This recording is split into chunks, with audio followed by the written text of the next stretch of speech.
ഡേവിസേ, I am having a cold feet. സ്കൂളിൽ പൃഥ്വിരാജിൻ്റെ voice ഒക്കെ എടുത്ത് മിമിക്രി ചെയ്ത് സ്റ്റേജ് തകർത്തിരുന്ന ആ ചേട്ടനോട് ഒരു ഇൻഫാറ്റുവേഷൻ ഉണ്ടായിരുന്നു. താൻ വല്ലാണ്ട് മാറിപ്പോയിടൂ. അയ്യോ, അതൊക്കെ ഇപ്പോഴും ഉണ്ട്. വേണേ കേട്ടോ. കമല കൊച്ചിന്റെ നിൽപ്പ് കാണാൻ നല്ല ചന്തവാ. അടുത്ത തവണ ഇച്ചായൻ കാഞ്ഞിരപ്പള്ളിക്ക് പോരുമ്പോ കൊച്ചുകൂടി ഇങ്ങ് പോരെ. നായരെ പോലീസ് സ്റ്റേഷന്റെ അകത്ത് തന്നെ വെച്ച് മതി മതി. മനസമ്മതത്തിന് ഇനി 56 ദിവസം, അത് കഴിഞ്ഞുള്ള ആഴ്ച കല്യാണം. ഇന്നേക്ക് കൃത്യം 90-ാം ദിവസം UK പോവുകയും വേണം നമ്മൾ ഒരുമിച്ച്. വിസ ഇന്ന് തന്നെ അപ്ലൈ ചെയ്യാം അല്ലേ? അയലിൻ UK സിറ്റിസൺ ആയതുകൊണ്ട് മാത്രം ഞങ്ങൾക്കൊരു ചെറിയ വിഷമം ഉണ്ടായിരുന്നു. ഇപ്പോഴും ഉണ്ട്. പാലായോർത്ത് ബിസിനസ്സൊക്കെ വിട്ട് ഒരു പോക്ക് പോകണ്ടവൻ. എൻ്റെ മോനിനെ യുണൈറ്റഡ് കാഞ്ഞിരപ്പള്ളിയിൽ ആ വട്ടക്കാവിലെ ഡൊമിനിക്കിന്റെ എഞ്ചിനീയറിംഗ് തോറ്റ പെണ്ണില്ലേ ചുക്ലി, ആഷ്ലി, ആ അവളുമായിട്ടുള്ള കറക്കം അങ്ങ് നിർത്തിയരാം. അതൊക്കെ കോളേജ് കഴിഞ്ഞപ്പോൾ തീർന്നാപ്പാ. എന്നിട്ടായിരിക്കും രണ്ടും കൂടെ കോട്ടയത്ത് വർഷങ്ങൾക്ക് ശേഷം സിനിമ കാണാൻ പോയത്. എന്നിട്ട് സ്റ്റാറ്റസ് വിട്ടു വെച്ചേക്കുന്നു വാട്സപ്പിൽ. അപ്പനെ ബ്ലോക്ക് ചെയ്യാനുള്ള ബോധം പോലും ഇല്ലാത്തവൻ. അത് പ്രണവ് മോഹൻലാലിനെ കാണുമെന്ന് പറഞ്ഞപ്പോ ഓ, നീ മോഹൻലാലാണല്ലോ ചോദിക്കുമ്പോഴേ പ്രണവിനെ അങ്ങ് കാണിച്ചു കൊടുക്കാൻ. എന്റെ പൊന്നപ്പ, എനിക്കിങ്ങനെ ആന്തരിക മുറിവ് തരല്ലേ.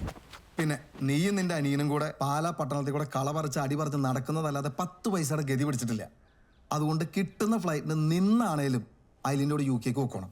നാട്ടിലെ ബിസിനസ്സൊക്കെ ആരും നോക്കിയെടുത്തോപ്പാ. അയ്യോടാ, ബാങ്കുകാർ മുഹൂർത്തം നോക്കി വെച്ചിരിക്കുന്ന ആ പ്രസ്ഥാനവും മേടിച്ച കാലം മുതൽ പണയത്തിലിരിക്കുന്ന വീടിന്റെ ആധാരവും നോക്കിയെടുത്താൽ എൻ്റെ മോൻ നാട്ടിൽ നിൽക്കണ്ട കേട്ടോ. പൈങ്കാരത്ത് സേവർമാമന്റെ മകളെ നീ കെട്ടാൻ പോവാന്ന് കുരിശുപള്ളിയുടെ മേളിലിരിക്കുന്ന മേരിച്ചേച്ചി മുതൽ സ്ഥലം MLAക്ക് വരെ അറിയാം. ഈശോ, അവളുടെ അപ്പന്റെ ചേട്ടൻ ചത്തപ്പോളേ 3325 രൂപ റീത്ത നമ്മൾ വെച്ചത്. നമ്മൾ കുറെ ഇൻവെസ്റ്റ് ചെയ്തതാടാ. ആണോ? എന്നായാലും ഈ കല്യാണം മാറ്റിക്കളയാൻ പറ്റത്തില്ല. അവളുടെ തന്തോടും തള്ളോടും ഞാൻ സംസാരിക്കാം. അവൾ എന്നെ പറഞ്ഞെന്ന് നീ ഒന്ന് തെളിച്ച് പറ. ഓ, വിസ അപ്ലൈ ചെയ്യാൻ ഫോൺ ഉപയോഗിക്കുന്ന ബുദ്ധിമതിയില്ലേ? അതിനൊക്കെ മുന്നേ ഈ കല്യാണം നടക്കണമെങ്കിൽ എനിക്ക് 2 ഡിമാൻഡ്സ് ഉണ്ട്. ഡിമാൻഡ്സോ? ഇവക്കോ? എന്റെ പൊന്ന് സേവര, പിള്ളേർ ഓരോരോ വട്ട് പറയും. അത് കേൾക്കാൻ നിന്നാലേ കുരങ്ങ് വാവിനെ പിടിച്ച പോലെ നമ്മൾ അങ്ങനെ അങ്ങ് ഇരുന്നു പോകും. എന്റെ ചേട്ടന്റെ മകൾക്ക് എന്നതാടി അവന്റെ പേര്? അവക്ക് ഇഷ്ടമുണ്ടെന്ന് പറഞ്ഞേ. രൺവീർ സിംഗ്. രൺവീർ സിംഗിനെ പോലെ ഒരുത്തനെ വേണമെന്ന് പറഞ്ഞ് നടക്കുക.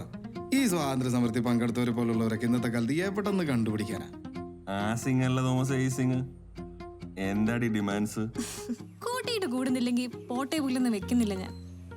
നമുക്കൊരു കപ്പിൾ കൗൺസിലിങ്ങിന് പോയാലോ? അയിലിന് ഉദ്ദേശിച്ചത് ഈ പ്രീ മാരേജ് കോഴ്സ് അല്ലേ, പള്ളിയിലെ പരിപാടി? ഓ, പള്ളിയിലെ പരിപാടി പള്ളിയിലിരിക്കട്ടെ എന്നേ. നമുക്കൊരു മെന്റൽ ഹെൽത്ത് ചെക്കപ്പ് ആവാം. രണ്ടുപേർക്കും അങ്ങോട്ടും ഇങ്ങോട്ടും ടോളറേറ്റ് ചെയ്യാൻ പറ്റുന്ന അത്രയും പ്രശ്നങ്ങളേ ഉള്ളൂ എന്ന് ഉറപ്പിക്കാലോ. അതുകൊണ്ട് ഈ ജാതകമൊക്കെ നോക്കുന്ന പോലെ ഒരു കൗൺസിലിംഗ് സെഷൻ ഓക്കെ ആണോ? കേൾക്കുന്നവർ എന്നെ വിചാരിക്കാം എന്റെ മോന് പ്രാന്താണെന്നല്ലേ. അതിപ്പോ UK വിസയ്ക്ക് അപ്ലൈ ചെയ്യുമ്പോൾ മെഡിക്കൽ ചെക്കപ്പ് വേണ്ടി വരുമല്ലോ. ആ കൂടെ കൗൺസിലറെയോ ഇൻഫ്ലുവൻസറെയോ ആരെ വേണമെങ്കിലും കാണാം. എന്താണ് രണ്ടാമത്തെ ഡിമാൻഡ്? രണ്ടാമത്തെ ഡിമാൻഡാണ് ഇന്ത്യൻ പീനൽ കോഡിനെ അവർ ചോദ്യം ചെയ്യുന്നത്.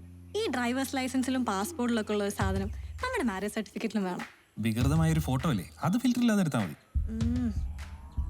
നമ്മുടെ മാരേജ് സർട്ടിഫിക്കറ്റ് ഒരു എക്സ്പയറി ഡേറ്റ് വേണം. ആവശ്യമുണ്ടെങ്കിൽ റിന്യൂ ചെയ്യാലോ.